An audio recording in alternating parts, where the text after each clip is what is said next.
What's up, everybody? Thanks again for stopping by for another edition of March 4th with Mike Bauman. I, of course, am your host, Mike Bauman. Whoever you are, wherever you are listening from, thank you so much for checking out the podcast. If you're a returning listener, I greatly appreciate your continued love and support. And if you're a brand new listener of the show, thank you so much for hopping aboard that pirate ship. You can follow me on Instagram, YouTube, and TikTok at March 4th Pod. The link tree with all of my stuff is in the podcast description for this episode. So that means if you made it here, then you found me somehow, and I truly appreciate each and every one of yous taking the time to check out another edition of the March 4th with Mike Bauman podcast. How is everybody doing out there? I hope that life finds you well as this is hitting your eardrums.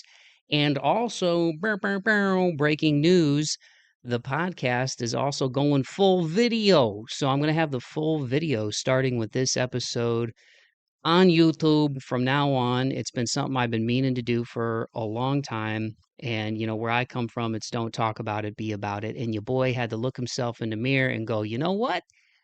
You've been talking about doing full vid for a while. You've been doing these shorts and these clips for a couple of years there, pal. Why don't you just do the full vid? And, I've gotten enough experience. Free shout out to Vinci. I've been using their stuff, the free version, to do the shorts and stuff that I put together of the little video teasers of the episode. And I'm like, you know what? From like a branding perspective, I want to make sure that I get everybody on the same page. So I'm doing full video in addition to audio. So I guess I should say from now on, as this is hitting your eyeballs and eardrums, I hope that everybody is doing well. For those of you who are basketball junkies like me, or maybe you're not a basketball junkie, maybe you just like to fill out a bracket because it's fun and you get in your office pool or with your buddies and you just pick like which mascot would win. But we are in the full throes right now of March Madness. As this is going to be coming out, we'll have the Sweet 16 will be set, and I have St. John's winning the whole thing. I went with Rick Pitino, who has won it all before. Obviously, longtime legendary coach, Kentucky, Louisville, and he's at the helm of the St. John's Red Storm. So I took a 5 seed to win it, but I was in like the 99.9th percentile the weekend of the first two rounds, and then Gonzaga lost, and I had them in the championship game against St. John's. So I think I can still win the pools that I'm in if St. John's wins the whole shebang. But fingers crossed. I don't know. I watch way more NBA. As much as I love basketball, I watch way more NBA than I do college, and that's because I'm a huge Detroit Pistons fan. But whether you participate in March Madness or not, now we're getting into spring. It's going to be warming up. There's a lot of awesome tours going on right now. I know I'm bummed that I missed it. Bad Omens was just in Nashville, but He Is Legend is going to be coming through Nashville later this year. Joe and Tame Impala are playing at Bridgestone. I just wish these darn tickets weren't so ridiculous. And that's not a reflection of the artists. It's all these people who use bots and stuff to like buy up mass amounts of tickets and then just resell them at ridiculous prices. It stinks because it prices people out that actually want to go see the artist, you know what I mean? But anyway, there's a lot to put a positive spin on it. There's a lot of awesome shows coming up, and I feel really lucky too, just being in the Music City, man. There's so many great local artists and people I'm continuing to meet in the local music scene. Shout out my buddy Brand and his band Sleep Nation. He's a good friend and somebody who's been a conduit for me meeting other people in the awesome local Nashville music scene. Because I'm a bit of a loner. I can be a little shy, believe it or not, even though I have a podcast. I'll just go to a show and, grab a drink or, whether it's non-alcoholic or not, and I'll just stand there and vibe to the music and, maybe introduce myself to some people. But I've never been great at like putting myself out there, believe it or not. I'm getting better at it. I'm getting better at it. That's been a work in progress, the anxious attachment that I've had my whole life. You know what I mean?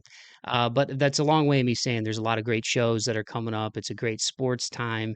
And I just think seasonally, there's like these cycles, if you want to get spiritual with it, of like rebirth. You know what I mean? The leaves fall off and then they bloom back. And despite the pollen and allergies that I have, man, related to it with my schnoz.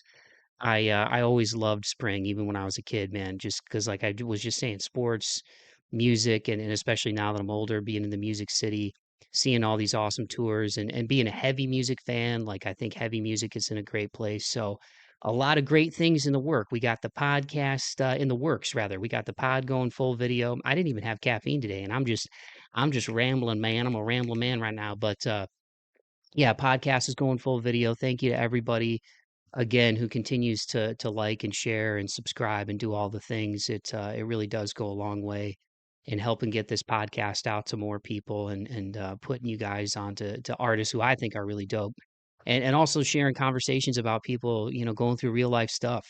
That's like a big part of my message with this platform. If you are new to the show and this week's guest brought you here, March 4th, perseverance, moving forward. It really is all about just becoming the best version of yourself, giving yourself grace, understanding that we all go through darkness to get to the light, even the people you look up to. A lot of times we see people, quote unquote, winning.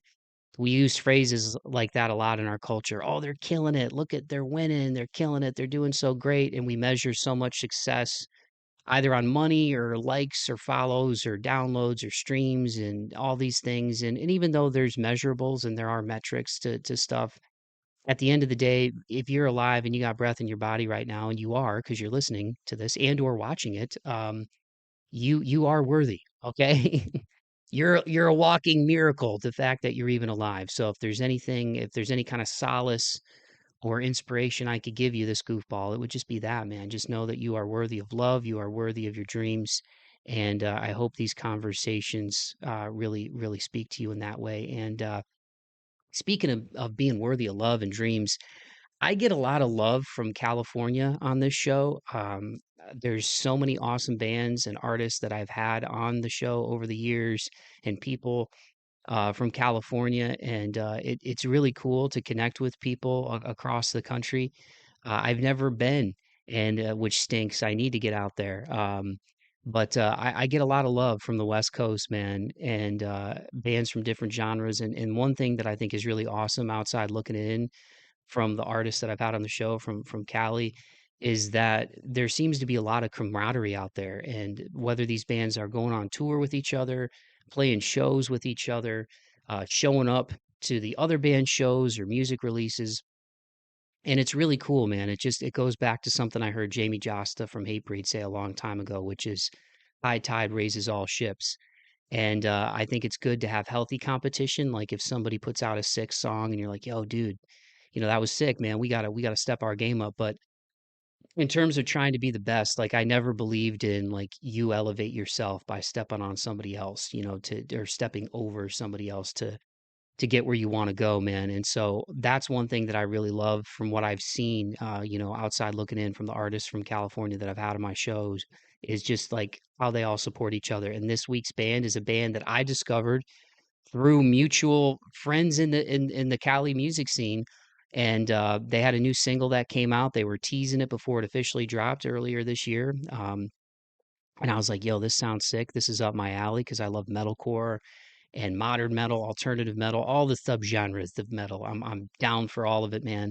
And these guys were in my wheelhouse, and I think they will be in yours. They are none other than the guys in Ourselves, among others.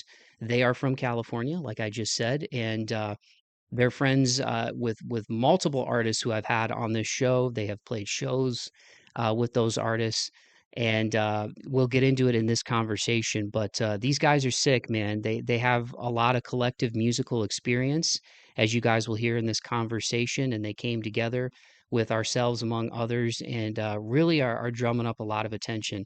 Their debut album Infinite came out back in August of 2025, so not too long ago. I really loved it. It had a real ethereal cinematic vibe to it.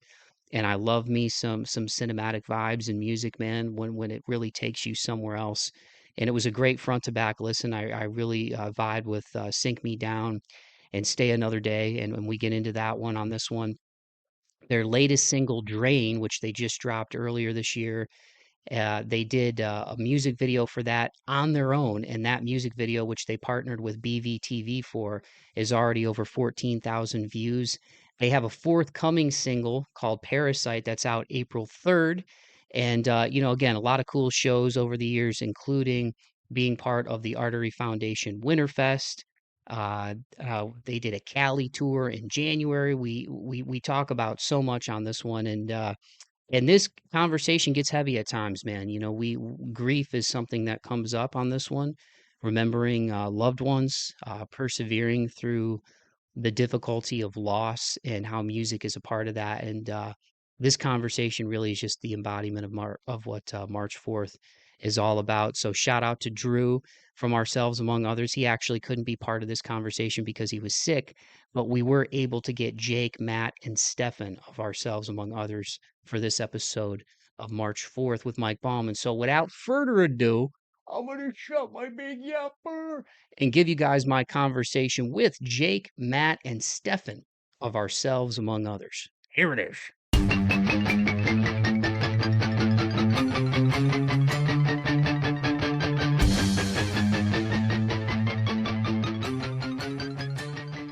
All right, dudes. Well, there we go. Well, thank you so much again for taking the time to do the podcast, y'all. I really appreciate it. Like I said, having some other bands out there that I know you guys have played shows with, and got a chance to check you guys out and really dug it. So with Drain, just coming off of that within like the last month or so, it's cool to get you guys on here to do this, man. So thank you. Thank you for having us, man. You're welcome. You're welcome. So just since we got Tree is on here, why don't you guys tell people your names and what you play in the band, and that way when you're speaking, the people know who's talking. All right, man. My name is Jake. I do the clean vocals and I help Drew a little bit with the backing live. Matt. I play bass and do a little bit of backing vocals for Jake. I'm Stefan and I play the drums. We're the only two people we're missing today. We're missing Richard, our guitarist, and obviously Drew, our lead vocalist. And they both came down with a bug, so they weren't able to make it today, but they send the regards.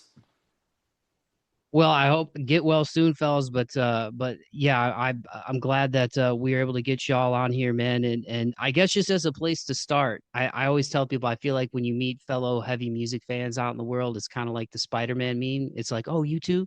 Um, well, for you guys, what was like the rabbit hole moment for you guys getting into heavier music? Ooh, man, I think mine was 2007 Taste of Chaos.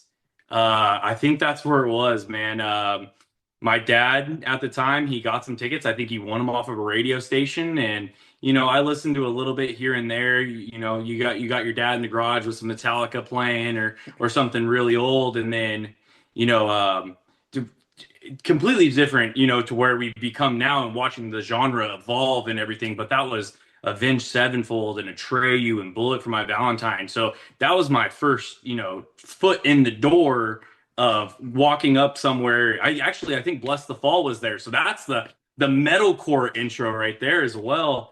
And man, walking in and hearing the screaming, and I think it hits your soul instantly. As a metalhead, the first time you listen to metal music, man, you're like, oh my God, dude, this is it. This is where it's supposed to be. So yeah, mine was Taste of Chaos was my first live. We're like, this is my calling.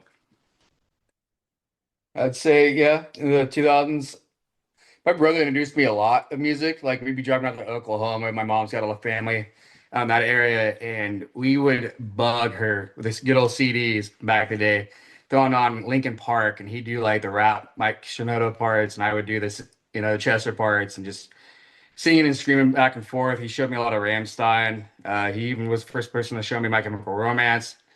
Uh, but definitely would dive more into it, and then guess like early became his Rones and Day to Remember before they even blew up. Really is my metalcore influence. Like it really, that's when I started really diving into that. Same thing. I grew up on Linkin Park, Metallica, and my dad was like an '80s like hair metal guy, so I grew up on like Dawkins and stuff like that. And obviously, I knew Kill Switch, just Atreyu, Avenged Sevenfold, but I got really into it when I joined my first band that I was in, and those guys got me into Memphis Mayfire and The Word Alive. So like my first like albums where I was like, oh dude, this music is sick, was definitely Memphis Mayfire's Vices and The Word Alive's Life Cycles, most definitely. Nice. All those bands are so sick, and also like that era of metalcore, man. It's crazy like that. It makes me feel old now to think a lot of that stuff. Yeah. Like 20, 25 years, some of those bands, and they're still killing it, That's Yeah. Mhm. cool. Like I feel like heavy music is in such like a cool, healthy space right now when you consider bands like Deftones is like as popular as probably they've ever Mhm. been, Yeah. and they have like bands like Sleep Token melding genres and I feel like new metal has made a comeback, which I love, because I was in junior high like when you know issues and all that was coming out with Corn, and they're one of my like Mhm. pinnacle favorite bands, and I remember when Hybrid Theory came out. I think I was in like sixth grade, maybe. The first one probably Mhm. Paper Same, yeah. Cup. Yeah. I was like, I heard Paper Cup and I was like, what is this? And I saw, I don't know if it was that music video or maybe it was like One Step Closer. I think it was One Step Closer, that Yeah. music video. And just that heavy part, Oh towards man, those guitars stick with you, bro. Those Mhm. guitars stick. Those all those licks, man. They're in that album specifically are just insane, like lightning in a bottle. That whole album was before its time. Yeah, Yeah, very much most so. definitely. So for you guys, how did you like Matt, Stefan and Jake, like how did you so Jake, like with the voice, like when did you start doing that? And then Matt and Stefan, when did you guys start getting into like playing? All right.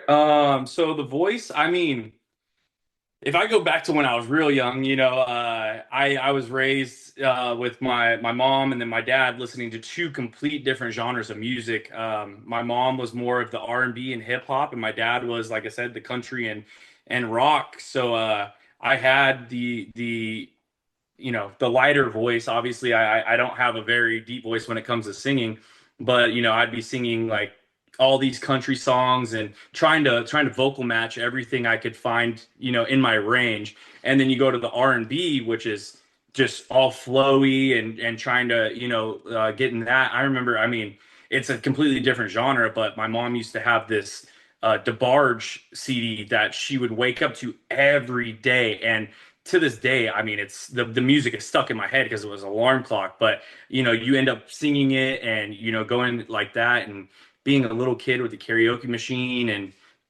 just having a good time with my voice. And you never really think you have what it takes. You always have this slight imposter system or imposter syndrome. There it is. When you're singing and somebody compliments you on your voice, and I'm like, no, I don't have it. I don't have it. Well, we formed the band again after back in 2023 of around August, and I got back to the band back together as the bassist. That's what I planned on being. We were gonna just stick to hard and heavy and not do the singing. And when we're practicing some of the older stuff or just some of the songs that we want to do, because we were just trying to have fun, a bunch of 30-year-old dudes making music. I started singing some of the old songs, and I was singing a song, and Richard, our guitarist, he stopped and looked at me, and his mouth was open. He's all, "Can you just do that? Like, can you do that? Like, we'll give you a microphone. Can you do that, please?" And I was like, "If you want me to." And it just fell into this whole rabbit hole, man, of like, you know what? Like, I love bass guitar, and he knows I love bass, and but I wanted to focus on how complex can we make the bass lines and how complex can we make the clean vocals. And I found out me doing both of those at the same time, I was limiting one or the other. So that's when I started talking to the guys, and we reached out to Matt, and Matt jumped on board instantly, and it's been fire ever since, just wildfire of progress and you know building up and up and up. And it was, I think it was a great decision of just splitting the one position into two and seeing what it's become now. You're good at talking. And that, I mean that in a good way, like the way he words things. He talks a lot. Oh no, he doesn't. Just kidding.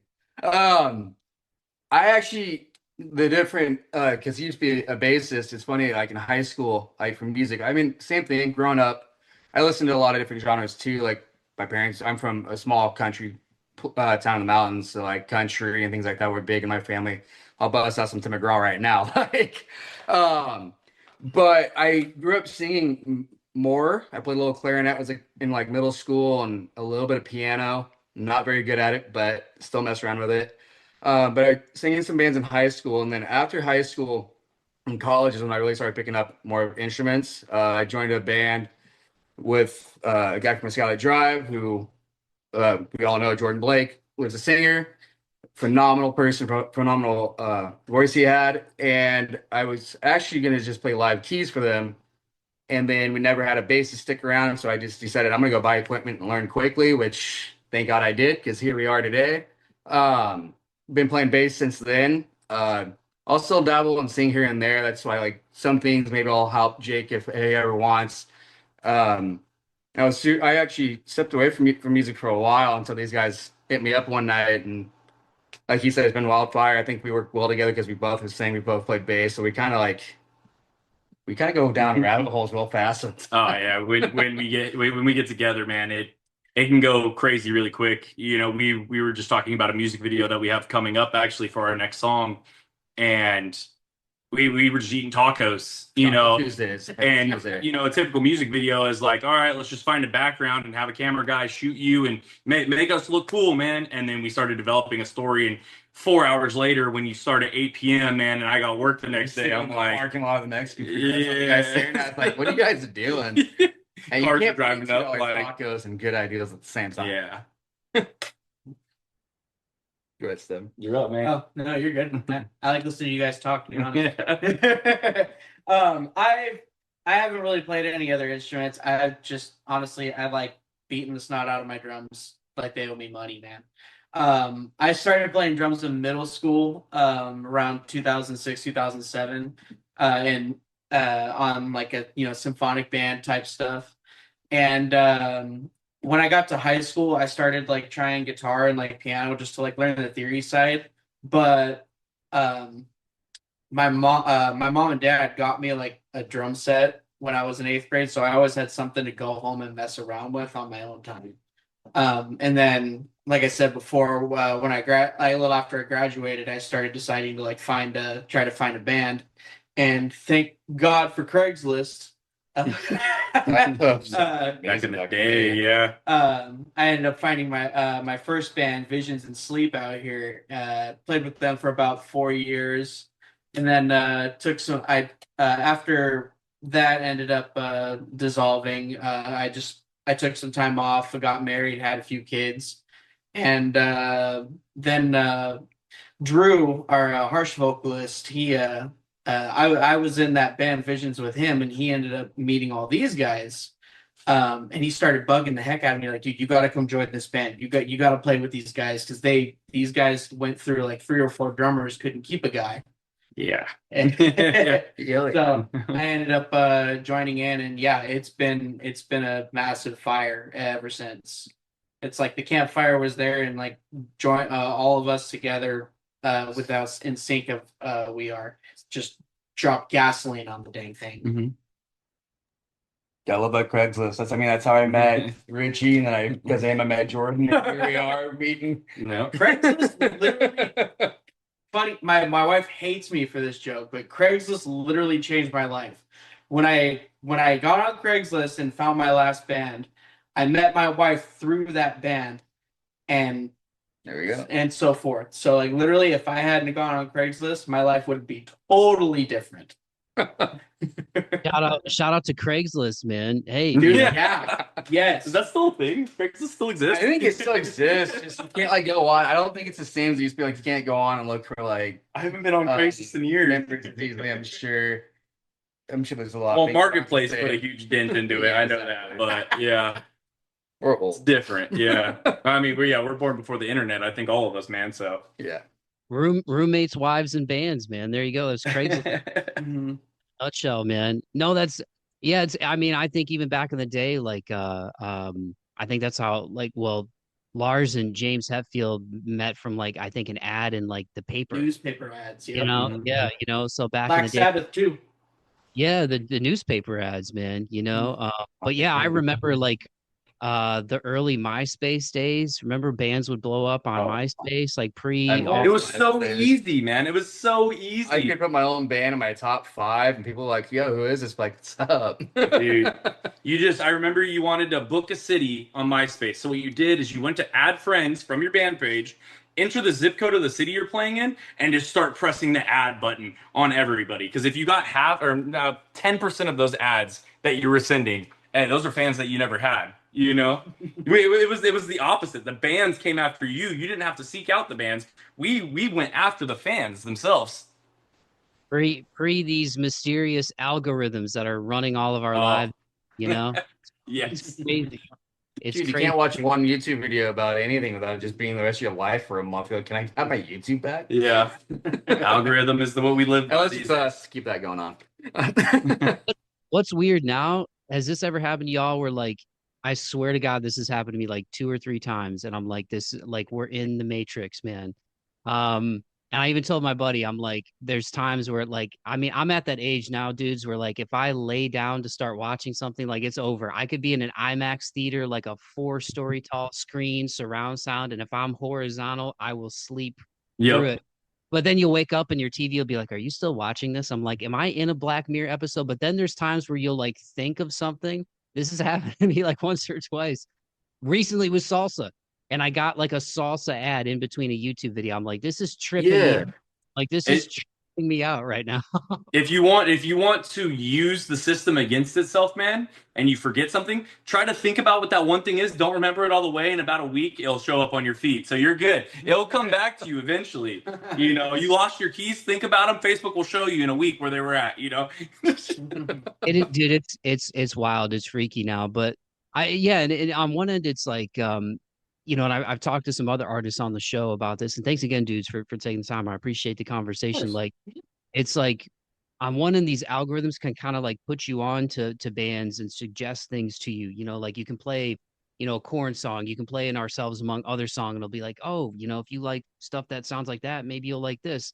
And on one end, that's cool, but on the other end, as a creator, like whether you're doing music or podcasting or any kind of form of art where you're putting it on these platforms, trying to reach people organically, I think that's what stinks about nowadays compared to like those MySpace days. Like you said, the bands were finding the fans, and Yep. I feel like you would get those plays and those streams on your songs a lot quicker. Mhm. And so I don't know what it is with Big Brother or whatever, not to be a conspiracy theorist, but it seems like it's like on one end the access is quicker, but Yeah.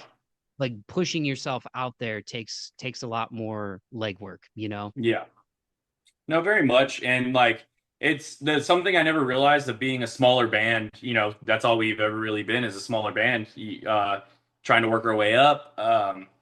Our first album, when you listen to it, the way it works or the way I perceive it to work is you listen to our album and then you finish it and it goes on to suggested. Well, it's going off the people that are listening to your music. So you have friends and family and all these people, all these different genres listening to you because they're listening to you because they love you. They want to support your music. And so you listen to our song and then it changes and it goes to rap. And you're like, well, that's not really in the realm. And then like I'm pretty sure which everything's completely okay. But I finished our album one time because you like to listen to your songs every now and then, and I finished and I went to mariachi and I was like, hell yeah, man. I was like, I don't know what's going on. It's not like us, but shoot, somebody's having a good time listening to us somewhere. I'm trying to tell you Taco Tuesday. Let's go. Yeah, yeah. So, but yeah, no, it's actually cool to see because now Drain is performing really well, and we're taking things very serious and kind of putting the steps of everything where it should go. And now you finish Drain, and it will show you bands that we listen to that are in the local area. Like I've yeah, Don't You Dare has popped up after us. Moments Notice with Greg has popped up after us. And I'm like, this is awesome because these are the bands that we've been attaching ourselves with on live shows. So it's like, if you like this band, after you finish one of their songs, it may show that fan us. And I think that's all you could really hope for. Yeah. Yeah, and shout out, that's a good segue, man. Shout out to Drain. You know, like I said, that was when I think I'd seen you guys pop up through stuff I had done with like Resider, A Moment's Notice, Seaside, like, and it just kind of like Instagram brought y'all my way and you'd All of put out, those guys are amazing guys. yeah, Good band. super cool, man. Yeah. And I think I had seen you guys had done like an Instagram story, like a teaser for Drain, and the snippet I heard, I was like, that's 100% my wheelhouse. And that's when I hit up Drew. And shout out, man, the music video as we're doing this, like early March with BVTV, it's like already over 13,000 views. And then did I see that right? Did you guys do the video yourselves? We did. Yeah, We did it in the studio where we practiced, we where put up where I live right now. he's living. Um, Yeah. We put up a white sheet on the wall, and he said we're all white, so we could have that whole look with it all, and shot it on my iPhone. Yeah, it was an iPhone, a projector that I got for Christmas like 2 or 3 years ago to watch football on the big old blank walls, and I think California King white bed sheet that we just took a bunch of push pins and stretched it out as thin as we could. Spent some time online and found a bunch of cool stuff that we like. You know, I think there's Easter eggs all over that video for anybody who's quick enough to catch it. I mean, I don't think anybody's gonna be able to catch all of it because there's some of them that are Easter eggs to us, man. But there's Easter eggs. Some that are Easter eggs in the next song too. To break down what I'm not gonna say it. No, okay. I was just like, see, that's what you say to me. I don't know. I don't know. I helped make the thing, and I'm like, yeah. man, what did I put on Drew here? did a great edit on all of it at the end of the day. Yeah. It turned out awesome, man. I mean, and musically and lyrically, it's a really good song. I think if anybody who's a fan of Infinite, I feel like that's a really good like progression of where y'all sound is going. And what I really liked about Infinite too, man, was I'm a big fan of like atmosphere in music, and I feel like you guys do that so well. Like you had the intro in the beginning, and then even the way it trails out with Infinite at the end, it was almost like there was almost like when I listened to it like the third time, I was like, I'm almost getting like a Stranger Thingsy kind of vibe in here. You know what I mean? Like, but Yeah. I really loved Stay Another Day is so awesome. Sink Me Down, Wasted Time, Death Race, Second Lap. Like it's a great listen front to back. But did I see too with Drain? Did you work with Nick Miller? His name's popped up multiple times with bands that I've had on Yeah, Nick Miller, the legend, yeah. Mr. Worldwide. Yeah. We did Infinite with our he was a guitarist with us at the time. Richie Belia. It was a fun time doing that with him, and then yeah, we're doing all this new stuff with Nick Miller. And it works out really well for us because, you know, God bless Richie. He was in this band for a while with us. He stepped away. He's doing Medic Droid now. But God, there's, you know, probably a year and a half of just weekends and driving back and forth, you know, to his house, and we recorded that all in house. Just sitting there playing with synths, playing with guitars, and we really wanted to build an atmosphere like that. You nailed it on the head, and I'm happy you found that, because that is a story. It's a very loose story, but it's kind of a story of why we are here. And yeah, and Richie and Nick being such good friends, when Richie, you know, ended up moving on with the project and moving on to bigger things for himself, he sent us over to Nick, and Nick's just been a godsend to us, and, you know, the best thing that we could have ever asked to work with. Artist producer relationship. I can't wait to do the third song here pretty soon with him. Yeah, we're hoping. I mean, Nick's ready, and he's ready to rock and roll, and we're ready to rock and roll. So if everything plays out properly, you should be hearing a new song from us about every 8 weeks. Nice, man. Yeah, I mean it's a great front to back lesson or listen. And are you guys with the atmosphere? Are you guys like, because it does kind of have that cinematic vibe. Are you fans of like movies and soundtrack stuff too? Because You're picking up on a lot of what this band's about. We're a very cinematic band. You know what you're talking about, man. Yeah, hey, I'm gonna tell you. Yeah, I mean, you're describing what we are as humans down to the core. When people ask us, you know, where do we fall on the spectrum of music, I always like, that's the one thing I say is I say we're cinematic. Everything about us is we go up and above and beyond of what we try to do. We add strings where there shouldn't be strings. We add synth where there shouldn't be synth. We put guitars in areas that you wouldn't expect the guitar progression to go like that. Like, oh, here comes a breakdown, and then like, wait, no, that's a soft spot. And then here's a breakdown and another breakdown. And guess what? Here's another breakdown. You know what I mean? We're all over the place. But like the one thing I like is you know, you hear stuff and you hear all of our influences in the music, but it's chaotic structure. Yeah, it's and I you described it like a nail on the head, man. I always go cinematic. I love the ambiance. If you listen to Infinite on the way out of the album, I wanted people to be calm. I wanted you to reflect on everything you just listened to, and I know this is a lot for somebody to say off their first full album as the band, but like I wanted you to like, you know, go out with peace and think about everything we talked about and end you on some positive notes and get ready for what's next, because there's a lot of chaos that's coming next. Yeah, a lot of chaos coming soon. Because as a band, I mean, like you said, I myself, I deal with a lot of anxiety and issues, like mental things that we all go through, especially as we get older. So like he's saying with that album, there was a lot of things we put out there and wanted to make sure there was some peace in there. And like he also said, there's a lot of chaos and a lot of reflection coming up soon and being cinematic.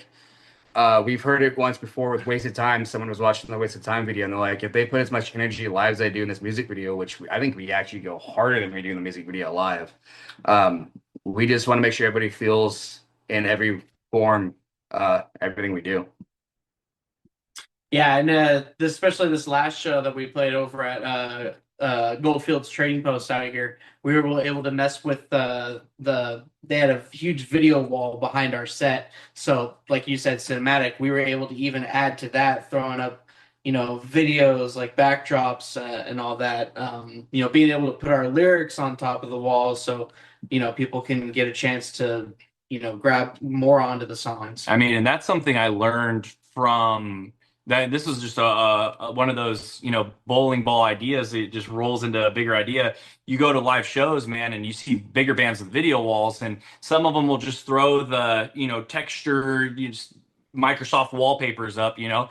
But then I went to Summer of Loud and I saw a Beartooth, and Caleb had the music videos up, which would be a standard music video, but then he had all these custom, you know, lyrics over it. So if you didn't know who Beartooth was at the time, you could find a new fan, you could sing along. And I'm like, that's great for Beartooth, but people know who Beartooth is. People don't know who we are. Some people are going to go to our shows and not be able to sing along. I said, let's give them a way to sing along. And people loved it. And, you know, we were blessed to even play that show, man. All the Artery guys who put us on that, and, you know, Sully Vale, Code Words, and Don't You Dare.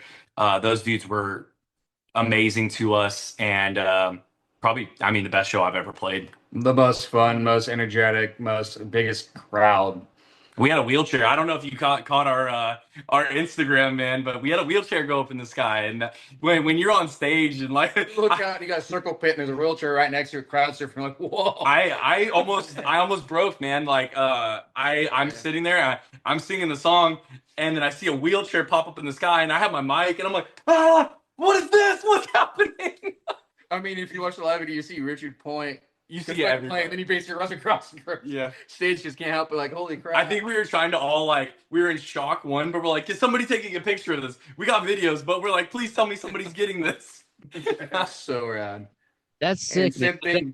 Was that Artery? Oh, sorry, man. I didn't mean to interrupt you. No, you're fine. Good. Was that Artery Winterfest? Was it that was, one? yes. Yeah. Shout out Artery Foundation and those guys. Awesome people. Yeah.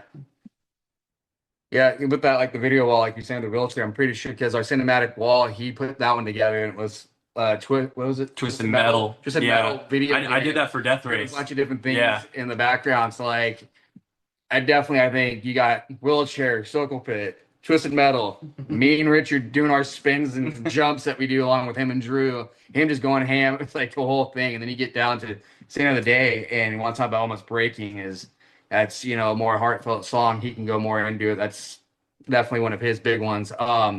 We did the wall, and we did kind of a what would you say? What do we call it? A memorial kind of thing for our friends and families and close ones we've lost.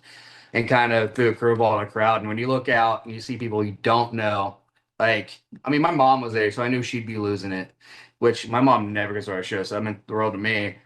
And you just see so many people just like really connecting to it and feeling it emotionally and singing along that you do not know who they are. None of us knew, and it almost makes you break right there on stage because that song in a whole means a lot to us just as a band. So I mean, and we're new to each other. A quick reason why this band got back together, we all existed as musicians back in high school, when we were youngsters. You're a kid, you don't really know how things are going. Well, when our friend Jordan Blake passed away, they had a memorial show for him out in Sacramento. And it was just one of those things, everybody kind of showed up. You want to show your respects. You love the people that, were on the show, and everybody missed Jordan. And we all got there, and you're running into everybody from the California music scene. It was like I've never seen a music high school reunion before in my life. But that's what it was. And you see the guys that you played music with before, and like I ran into Richard and Ray, who was the original vocalist of with our when we got back together. And we were sitting there joking around. We're like, man, we were dumb as kids. And we're like, we made good music though. Like, that's crazy. And I was like, could you imagine if we did that again? End of conversation. We go and enjoy the show. Nobody thinks anything of it. Everybody goes home. I was mowing the lawn the next day, and my phone starts going off, and I pick it up, and Richard was like, hey man, were you serious? Do you really want to get this band going again? And I was like, I'm 30 now, man. Like, I have no hobbies. Like, let's do it. So yeah, Jordan was the inspiration. I mean, a lot of us that are in this band now, and we all know the root of he was the reason that we got this back together. He was in a band with Jordan. Jordan used to produce music for me. Richard was a huge fan, and Richie was one of his best friends. Same with Ray. Jordan touched all of us at some point in our music careers, and when he passed away, it just left a big hole in the music industry. And we wanted to write that first album about how we felt about losing somebody in the music. But I think this was kind of our first experience of losing somebody who you actually dealt with. You know what I mean? Like, obviously, like, I love Kyle Pavone. I love Romans. I've loved Romans forever. And when you lose somebody like that who's so influential, it hits you hard. And then when you find that person that you actually worked with in music and you lose that person, it's like a double gut punch, because you still get to listen to their voice, you still get to listen to their music, but you can't call them anymore. You can't text them. You can't ask for music advice. It kind of feels like you're on your own. And that's how we got Stay Another Day. We were in the studio. We were talking about it. There were a lot of tears in the studio that day. There was a lot of tears in the studio after we finished recording that song. And it could be however somebody interprets it, our best song, our worst song, however. But as long as people realize the emotion that's in that and what that song is written for, it's written for anytime that you've lost somebody, the one thing that you wish for is just to have one more day with that person. And that's where we got, man. The lyrics, I wish I could lie about this, wrote themselves. They were playing a riff. Well, they're playing the chorus. And I was like, you guys got this, man. I'm going to the bathroom. I'm in the bathroom, and I heard somebody, I can't explain it. I heard somebody singing. I heard somebody saying, time is the pain I feel. Top of their lungs in my head. I heard it. I shake off, I zip up, and I take off flying out of that bathroom. And I burst into the room, and I was like, who is singing that? And they all just stare at me. And I'm like, who is singing that? And they're like, singing what? And I was like, who is saying time is the pain I feel? And they were like, nobody. But that's sick. And I was like, can we put that down like right now? And they're like, yeah, go get in the box. And I was like, let's do it. Like, I can't explain that day, but that song wrote itself. And, I'm happy that anybody who relates to any single one of our songs. not to kill them all, but you did wash your hands too, right? You didn't just zip up and run. I cannot confirm. I cannot confirm or deny if I washed my hands for that song. I might have been excited. I don't know. I don't remember, but yeah, that day was truly, that was probably the most full circle day for music writing. I mean, we love that song. I think we're gonna treat that song more as of a treat now. We'll bring it back because playing that song live at Winterfest, which was beautiful, and having a memorial. It wasn't just, about Jordan. Jordan was the reason that we wrote that song, but we put up everybody we lost. I told all the guys in the band, I said, if you've lost somebody, if anybody has ever meant anything to you, it doesn't have to be family. It doesn't have to just be friends. Anybody who's meant something to you in your life, send me a picture of that person. I'm putting this in the video wall. And I did not look back. I refused to look back when I was singing that song. And I'm looking out at the crowd and I see people I know and they're, getting water in the eyes. And I'm looking around. I'm like, I'm good. I know these people. We're fine. And then I seen strangers. And when the strangers were crying, I took about a 5-second pause, probably in the middle of a lyric, which, you don't want to do. But I kind of turned around, rubbed it really quick, and then put the mic back up and try to push through it, because they've definitely held back some waterworks on that one. Yeah, I looked down, saw my mom. Went, no, looked over, got Drew's wife right in front of me. She's losing it. Went, oh crap! So I turn around. There's my uncle on the screen. Oh God, look how strange. My feet it is. Yeah, yeah, it was beautiful. Moment. It was a great moment. But yeah. Well, man, I'm sorry for your loss, but I'm glad that you guys were able, collectively in the scene to, like you said, not just do a tribute for him, but everybody that had lost somebody. And I think that's one of the beautiful things about music is like it's timeless, that song's always going to exist, and how you felt when you wrote it. And that's trippy because yeah, I mean, the first time I heard that, and that, time is the pain I feel. I'm not going to sing it because I can't sing worth a ish, man. But yeah, when I heard that chorus, I was like, damn, that those are heavy lyrics, but it's such like a beautiful melody too to go along with like the rest of the music.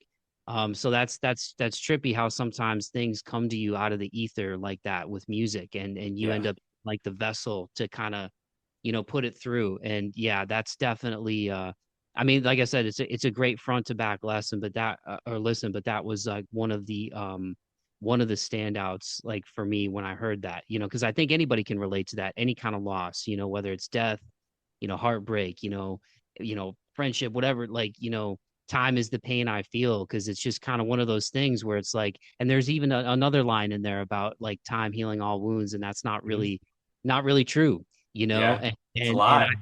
yeah, I think a lot of people can relate to that, because as time goes on, it's like, that loss, you're always going to feel the weight of that loss, and or at least for me, and the losses that I've had in my life. And it's like it's more or less learning to kind of cope with it, and kind of deal with it. It doesn't really, especially if somebody really means something, something to you. Like I still wear my grandpa's necklace like every day. It's like the one piece of jewelry that I have to wear every day. They were gonna bury him with it, and I asked my grandma, I was like, "Can I have that as like a keepsake?" And it's like a talisman for me. You know what I mean? Like, No, I agree with you. When my dad passed away, my dad served in the Navy. I was in the Army. I was already retired when my dad passed away. I took my dog tags because obviously he had two and I had two. I put one of my dog tags with his dog tag, and I took one of his and I put it with mine, and I put that with him. And I have one of mine and one of his. God, man, now you guys are gonna start making me cry. Yeah. Sorry, bro. Hey, sorry, brothers. Watch. I've got his initials on me and all that. No, I mean, our first album was 100% a tribute to exactly what we were talking about earlier. The march forward kind of message that you have is we all feel the pain. We all experience loss. We all do these things, and when you do that, your number one feeling that you feel when these things happen is you feel alone. And it could be, as funny as you want it to be, but this goes back to when I was a super young kid, and I heard Eminem say, if I could change one kid's life, that's all that matters to me. And that's when I kind of wanted to take that into my thing. I'm like, I lost my dad, and we lost Jordan, and he lost his brother, and everybody's lost something very important to them. If I can help one person who's lost something, and with a lyric, with a song, with a guitar, anything that somebody can grab onto this, and they're like, this helped me for an hour, a minute, a day, a week, a year. My job as a musician is already finished. I've had messages. We've all received messages that we've helped, and I could finish music where I'm at right now and be 100% happy with what the help that I've done. But then now you want to do more. What other emotions can I convey to you? What other things can I show you that you're not alone in, you know? And We got some stuff coming up that, yeah. that's where we're at as a band. We're gonna have the fun, we're gonna have the hits, we're gonna have the heavy, the crazy. But when it comes to the lyrics, we want to show somebody that in this feeling that you're not alone. That's awesome, man. Well, thank you for your service. And again, I'm sorry, and your pops, man. And I'm sorry for your loss. My grandpa was Navy too. I have his dog tags, or at least one of them I have. I'm grateful for those from World War II. Um, but yeah, man, you know, and I think kind of the positive thing too that you guys touched on, because one thing I always ask people is kind of like what helps get them through, and I feel like we're kind of talking about all that. But I think one thing that's cool, at least from what I've seen from a distance, and there's a few of these collectives that I've noticed out in California. Shout out Slingshots, another band, friend of the show, in the punk realm, Northern California, and Chateau Noir and Corpus, all these bands, Psycho Manus. Like, it seems like everybody, like that collective of bands, plays shows together and like supports each other. And I feel like I see that with y'all too, whether it's Resider, Seaside, Blackout, A Moment's Notice, like all these bands out there. Like, am I picking up on that? Like, do you got, like, in terms of playing shows together and the support, like I feel like all of you kind of have like your own thing going on, but it seems like everybody's rooting for each other too. And that's cool to me to see, because I've never forgot when I heard Jamie Jossa say high tides raises all ships, you know, Yeah. like everybody can eat, you know what I mean? That was sorry. No, you're good. No, exactly. Like just the other day, Don, vocalist from Seaside, like we're on a phone call for probably an hour and a half. A lot of it, some of it was just, you know, picking ideas off each other and just telling each other how much we want to help.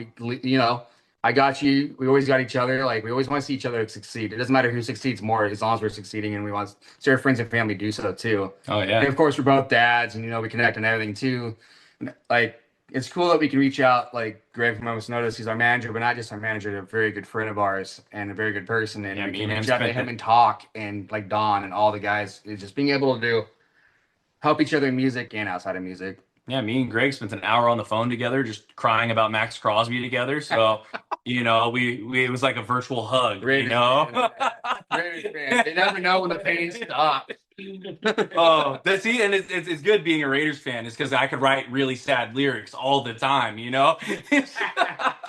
But no, he's completely correct. I think all of us have played music within the last, you know, 10, 15 years, and what the scene used to be is you got some of the most amazing bands ever back in the day, but the path to make it was nearly impossible because there was so much gatekeeping, and everybody, there wasn't the support, and you want to pump yourself up, but pump yourself up, you're putting people down, and it was crazy. You weren't really friends. I mean, you were friends with a lot of the fans, but you weren't friends with a lot of the bands, and it was kind of weird back then. But now you get the friendships with the fans, which is amazing, and seeing the same faces over and over again is beautiful. But the friendship with the bands, and it how fast it develops and how much you want to push each other. I mean, you talk about it, and you talk about their music and vice versa, and you know, listening to like them break your music down as a fellow musician, it's they could hear things you like, and you could be honest, and you could say, this is something, hey, you should like try to fix this a little bit next time. And it's truly a million times better than it used to be. I don't know what it is, if we've all gotten happier with age, or you know, we realize that there's no reason to hold anybody down, because why would there ever be? But God, yeah, the industry's awesome right now. Turning all the like our Roosevelt shows and those certain shows, like local shows, and like really cool little like summer camp moments. Mm-hmm. What's up, dude? Been Yeah. a few weeks. What's up? We definitely when we all started like getting synced up together, it's funny, like, because there was all the gatekeeping back then, but like back then you were just like writing music, you know, you were young, you're like, how can what can I do to get my music out there for it to be seen and to be enjoyed by these people? And now we're finding ourselves trying to be like, you know, we're a band that's worth the time. You know, we want to play with these other bands and like have a good time. You know, what can we do to show these other bands that we're, you know, we're professional, we're fun, like we just want to throw an awesome show together. So it's kind of funny how like we're this way that we're doing to kind of just get ourselves out there. Yeah, we always made it a mission for, as our live or sorry, our recorded music is, put all the emotion, find out what we work together, what we don't work together, kind of write that and come out with this piece at the end. But when it comes to live, our one mission that we have and we always repeat and we always tell everybody that we work with is they're always shocked when they talk to us, like, my God, you guys are professional, or you guys are so easy to work with. And I'm like, it's our one goal to make us, when you remember us, like they were easy to work with. Like they had all of their ducks in a row.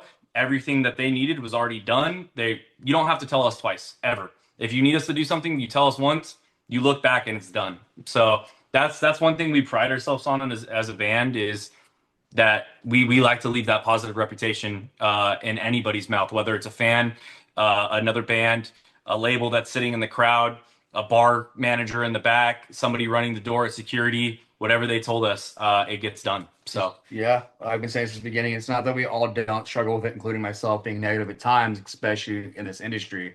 You get to those moments, but like any negativity, we just want to put it down on paper that people can feel. Otherwise, trying to stay positive, not in each other and other bands and fans and families, and just keeping that good attitude. Mm-hmm. Well, I appreciate y'all sharing that, man, and I'm glad that there is like this collective of bands rooting for each other and supporting each other, playing shows together. Because I feel like that's how it should be. That's when it's the most fun. I think that helps, when you can help put other people on too, and you see that they're taking it serious and they love what they do and love to have a good time doing it too. Like that's really what it's all about. Like when I first started doing music feature writing and stuff back in the day. Shout out my buds and Tropic Bombs. Like they were always awesome about, bringing other people together in the scene. And they would do a show every summer called Midsummer Meltdown. And they kind of fuse like reggae, hip hop, and like metalcore, like all in a blender in their sound. And so when they would do these Midsummer Meltdown shows, like people were encouraged to come in like beach gear, and they would do like different drinks and stuff, but it was cool because you'd have like rock and metal and all these different bands on the show, and it was just a cool time in the scene, and it was just to have everybody rooting for each other. And I think that's sick that with all the bands that I've been privileged, including yourselves, to come by this podcast to hear that it's like positive vibes, man, because yeah, there's a lot of talent, man. Like every one of, and I'm not just saying that like I'm not blowing smoke, man. I love heavy music, and every single one of you guys like has like your own flavor that you bring into the table, and it's dope. Well, as we get in the home stretch here, fellas, and thanks again so much for taking the time. I feel like I could talk to you for like 4 hours, but I ain't going. Thanks. Good. They know, man. I won't stop. If you let me go, I'll keep going. It's like being at a bar without the beer. Wind up dolls. Just going. I think we kind of touched on it already, but obviously it sounds like music is very therapeutic for y'all too. And again, I'm sorry for the losses that each one of you has experienced, but just grief is one of those emotions that it's like, you don't really know. And I guess maybe this is true for anything in life. You don't know how you're going to handle something until you're just faced with it. But when it's death in particular, or like a really heavy, breakup, like those things, especially if you don't see them coming, like they change you. And Yeah. I'm just curious if you guys are willing to share. And again, if I don't want to take you any places you don't want to go, but what are healthy ways beyond the music that you've learned to kind of cope with those losses, that maybe if somebody's out there and they're going to listen to this and they're going through something similar to that right now, with grief, that emotion You that want to take the lead? Yeah. Okay. Yeah, I'm probably a pretty strong, like, I've been asked this even in person a few times recently too. That is that question. Because like, he was ex-military. I used to fight fire. I was a wildland firefighter for a few years, and as we all know, you see some things you wish you didn't. And when it came to my brother, I was the first person called to scene, so I had to go through that. And like, that's something I'd never want anybody, even my worst enemy, to ever deal with. And with those things, you're like not even just seeing things, or if you ever feel things or have something happen like that. I've learned being open about it, taking the time to breathe, talk, like find that person. If you don't like therapy, because like I struggle with wanting to go to therapy myself. But outside of the music, just writing down the things, as we've said a couple of times, and the stuff coming up, we've all kind of put a lot of therapeutic in our way, words on paper about things we've struggled with or let go of, um, or trying to let go of, even just different things. But yeah, just being very vulnerable when you can, finding the time to breathe and really reflect and understand that, like, Rin, a UK artist, said it best. It's a I'm really bad with my words. You're good with pendulum. Did I pronounce it right? Yay, big words. It's a constant. It swings back and forth between the light and the dark, and it's a really hard dance. Like, I love that he put that in one of his songs, because it's so true that, sometimes you're gonna be dark, sometimes you're gonna be light, sometimes you feel like you're conquering the world, sometimes you feel like you can't even get out of bed. It's understanding that, taking that time to breathe and softening yourself really makes it easier to handle and see what side you really belong on, which is always the light. Always remember that it's better on the light side than the dark side. And from my perspective, I lost my dad. And when I lost my dad, I went to a dark place. I mean, I don't think I was a great person. I feel like I was kind of just I questioned a lot about life and which death faces you to do, and I kind of started feeling like other people's feelings didn't matter, and which wasn't healthy for me. It took me a little while, and it took some good friends and some great people in my life to pull me out of that place, and to truly watch myself develop back into a better person than I was before he passed away. Somebody who I would like to think that my dad would respect and cherish as a honorable person. But the one thing, the biggest lesson that I took from this is me and my dad, when my dad was alive, is he didn't take life for granted. Whether it was being outside chopping wood or riding quads, going out into the lake, driving to the beach, hitting a snowboard, buying a jet ski, just doing something. My dad was always doing something crazy. And to a normal person, you're like, God, this guy's always doing so much. And I was like, yeah, man, but he's so happy, like all the time. Like, no matter what, he always was smiling. He was always laughing. And it clicked to me one day, and I was like, I think I was laying in bed, and it was probably afternoon, man. And I was like, damn, my dad wouldn't be doing this right now. Like, my dad wouldn't want me doing this right now. He wouldn't want me laying here. He wouldn't want me moping. He'd want me doing something stupid or doing something fun or making somebody laugh or making me laugh. But you don't get those from the comfort of your bed, as hard as it is, and as hard as it is to pull yourself out of that. And like, I wrote a lot of lyrics then, and but the one thing I realized is that I was pushing friends and family and everybody away. I can't do that. I couldn't do that, and he wouldn't want me to do that. And I think my message to anybody who goes through any loss or anything is to live how they would want you to live. If you're struggling with the thought of what happens at the end, they're not struggling with that thought anymore, but they would want you to live a happy and long life. And the way to do that is to go out and live, and not to confine yourself. Unless your happy place is home. If your happy place is home, then you're living. But when it comes to me, I knew to honor him, I needed to get out more. And getting out more, doing something I wouldn't normally do, like showing up to a random show in Sacramento in the middle of a work night, ended up in this. And that was all because I just clocked out of work and drove out to Sacramento. So when I met my wife, her sister had a son that was about a year and a half old when I met her, and he was born with a congenital heart defect. And about a year into our relationship, he passed away. Um, and being on the outside, like, I mean, it was tough for me, but being on the outside watching, like, because there was my wife's family because of her sister's loss, and then my brother-in-law, his side of the family, being able to be on the outside and watch the two separate families grieve that loss. My wife's family, even to this day, as much as it hurts to lose someone like that, um, they still talk about the good times, and how great of a personality he had, for the short time that he was here. And then my brother-in-law's side of the family, they get quiet. They have a hard time talking about it. I mean, you can tell it still hurts, but it's like you just like the pendulum. There's the dark side you can see on how you handle things, and there's the happy kind of healthy side.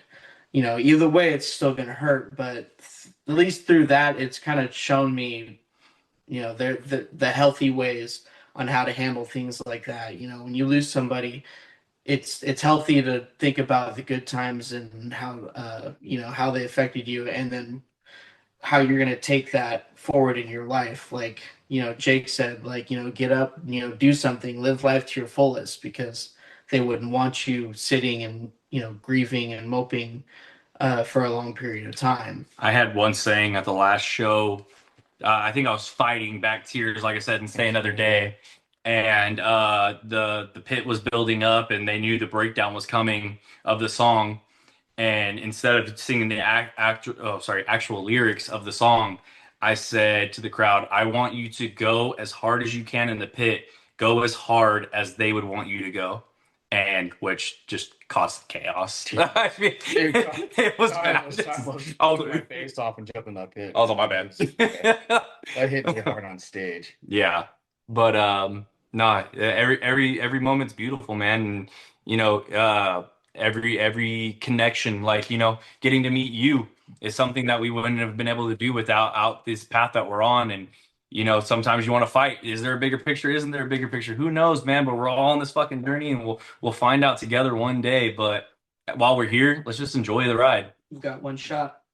Yeah, just take that time. I do it myself. I get dark, don't get out of bed, don't want to go to the gym, but I know that mentally it's gonna be happier to just fight that chaos within and just get it. Oh yeah, man, for sure. And that's the thing. It's like the people who are gone, and they still kind of live on through you. You know what I mean?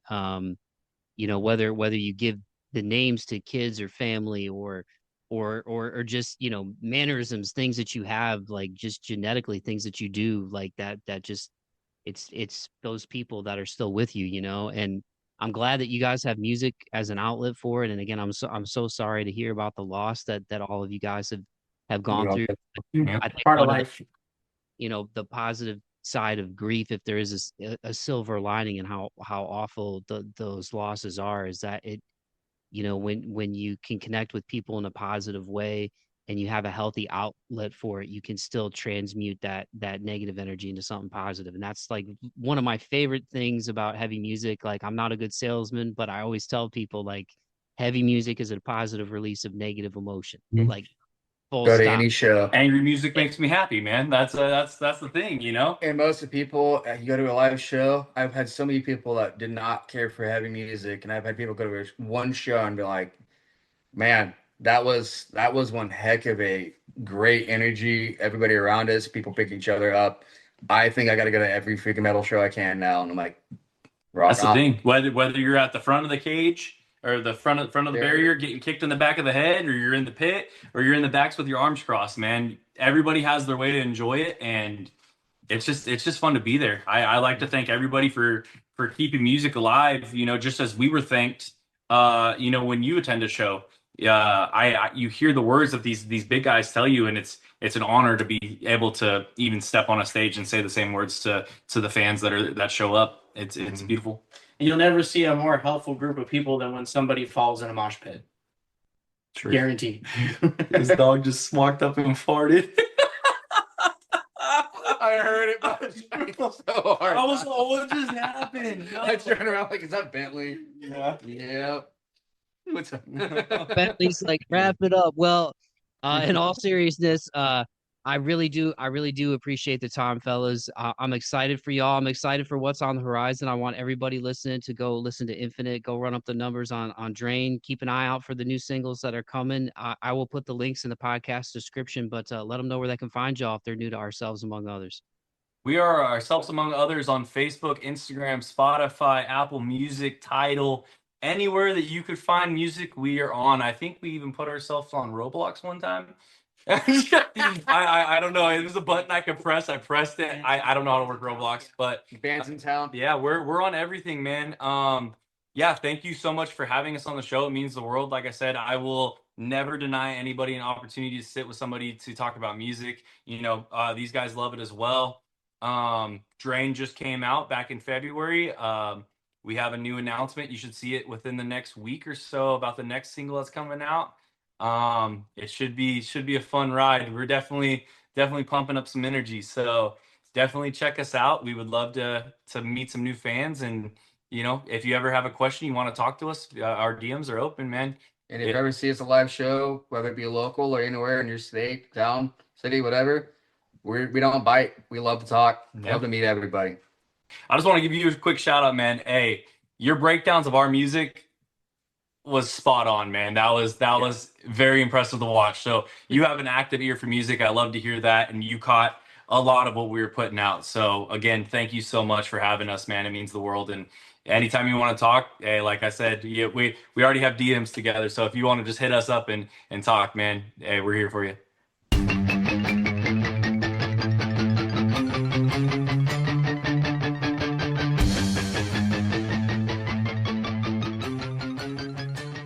Alrighty, dighty, there you have it. That was my conversation with Jake, Matt, and Stefan of Ourselves Among Others. Make sure you go follow these guys on Instagram at Ourselves Among Others. The link tree with all of their stuff will be in the podcast description for this episode. So you know what to do. Scroll down to the bottom of that podcast description, hit those links, and go follow and support my new friends and Ourselves Among Others. You will not be disappointed if you're a fan of metalcore, modern metal, alternative metal. They will be in your wheelhouse once again.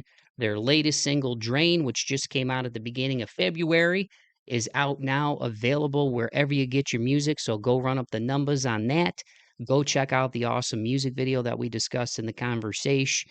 Once again, they partnered with BVTV, and that is already over 14,000 views. Pretty dope for Ourselves Among Others. And again, please go check out their debut album, Infinite, which came out last August. It's sick. You guys heard the heartfelt story behind Stay Another Day. The whole album front to back is dope. Once again, I really like Sink Me Down off of that one as well. Great listen. Shout out to Nick Miller. Shout out to all the bands in the California scene. I don't want to miss anybody. But you can go check out past episodes of this show. But I'm just really grateful, man. I'm grateful to connect with these guys. I'm so sorry for the losses that they've experienced collectively as a band, but I'm happy that they've been able to translate and transmute that dark energy and that negative energy and the difficulties and the weight of grief into what they're doing in a positive way. And that story about somebody in the wheelchair, at the show, crowd surfing, like it just goes to show you, man, music can move mountains. It really can. It's been so therapeutic for me in my life and very cathartic for me, even though I'm not a musician. And I think that's why I love doing this podcast so much, is because I'm just reminded of how many creative people are out there. I'm reminded of how many people are out there who are going through similar struggles as me, as you, as everybody, man. At the end of the day, deep down, I think we all just want to love and be loved and be left alone to live how we want to live, as long as we're not hurting anybody. You know what I mean? And for me, heavy music has always spoken to me a lot, because that's where I could take all of the gnarly darkness within me and things that I've gone through in my life, and been able to translate it in a positive way. So whether it's the local Nashville music scene, the local music scene I got to be a part of for so many years back home in Toledo, Ohio. Shout out everybody in T-Town. Shout out Tropic Bombs, the bumper music on this show. Or whether it's the artists from, across the country, artists from Canada, artists from other countries that I've had on this show, man. Like, it's really sitting here in my dining room / podcast studio, like, it really is humbling, and I'm truly grateful to everybody who listens. So to Jake, to Matt, to Stefan, the whole band, Ourselves Among Others, man, to Drew, shout out to Drew. He wasn't feeling well, couldn't be part of this, but I'm glad that I got in touch with him initially to set all this up, and shout out to all of you, man. Like, again, I'm grateful for each and every one of you, and I hope that you never give up on yourself. I hope that you know how loved and worthy you are of all of your dreams and how many people really care about you, you know? So if you're somebody out there right now where 2026 has been a struggle and there is a lot of darkness going on in the world, unfortunately, right now, just know that it gets better. You know, as somebody who's gone through his fair share up and downs, and I don't say that as a martyr. I've had a great life. I've got a great circle, but you know, the last 5 years, man, you know, I got hit with a lot of kidney shots, you know, a lot of gut punches. I took a few right on the chin and the schnoz, man, and I'm still standing. And it's a testament to perseverance and moving forward. The themes of the show march forth, but also, you know, knowing that there were people around me and how much they love me too, and wanting to succeed and wanting to keep going for them. And so if there's anything I can leave you with, it would be that. Believe in yourself, but also know how much you are loved by the people close to you, by those ride or dies, man. So again, shout out to ourselves among others. Jake, Matt, Stefan, thank you so much for taking the time, you guys. I love the conversation. It really was the catalyst for me finally kicking myself in the butt to put out the full video. I really hope that the people listening to this enjoy it as much as I enjoyed the conversation, and I think you guys enjoyed the conversation as well. So once again, everybody, ourselves among others on Instagram. The link tree with all their stuff is in the podcast description for this episode. If you did enjoy what you heard, and ourselves among others brought you here, and this is your first time aboard the pirate ship, excuse me, once again, welcome aboard. I got to remember to inhale more. I just yabbity yabbity yabbity. I just keep talking, and I didn't even have caffeine today, man. And I'm just like the Energizer Bunny over here, man. But if you did enjoy, I'm a big goofball. If you did enjoy what you heard, and this is the first time you listen to the show, first of all, thank you so much. Second of all, even though I hate, begging for this stuff, it really does go a long way. If you like, if you share, if you subscribe to the podcast, if you leave a rating and a review, if you comment on whatever streaming service you're listening to, if you share the Instagram shorts and the TikTok and YouTube shorts, reels, clips, all those things, they go a long way in helping the show get out to more people. And especially like on Spotify and Apple in particular, for the podcast itself, there's a 5-star rating. And if you rate the podcast and leave a comment on the show, it helps give this like a higher ranking in the algorithm for what I understand, and it'll help push it out organically to more people. So I would really appreciate that. But most of all, man, I just want you guys to love each other and love yourselves. Shout out ourselves among others. I am Mike from the March 4th pod. Ourselves among others. Latest single is Drain. They have a new one called Parasite, which I told you about in the intro. That is out April 3rd. So go pre-save it. Again, all the links will be in the podcast description. Keep the faith and be kind to one another, and be kind to yourselves, courtesy of ourselves among others. Here is their latest single, Drain. Preach.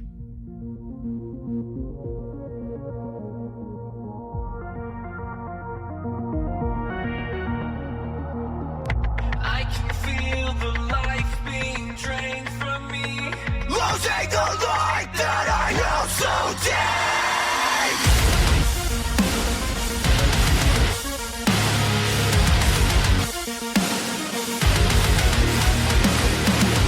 Wondering when things go back to where they were. Is it just the nature of getting older? I don't want to stay another day so bored.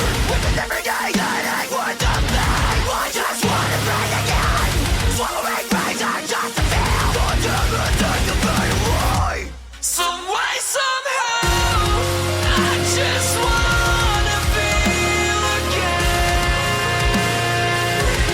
Some way, somehow, stuck in this never-ending train.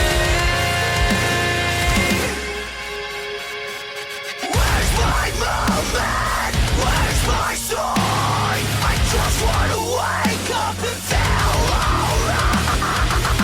When the ones I see that I'm suffering, why do they just turn the other way? Was it something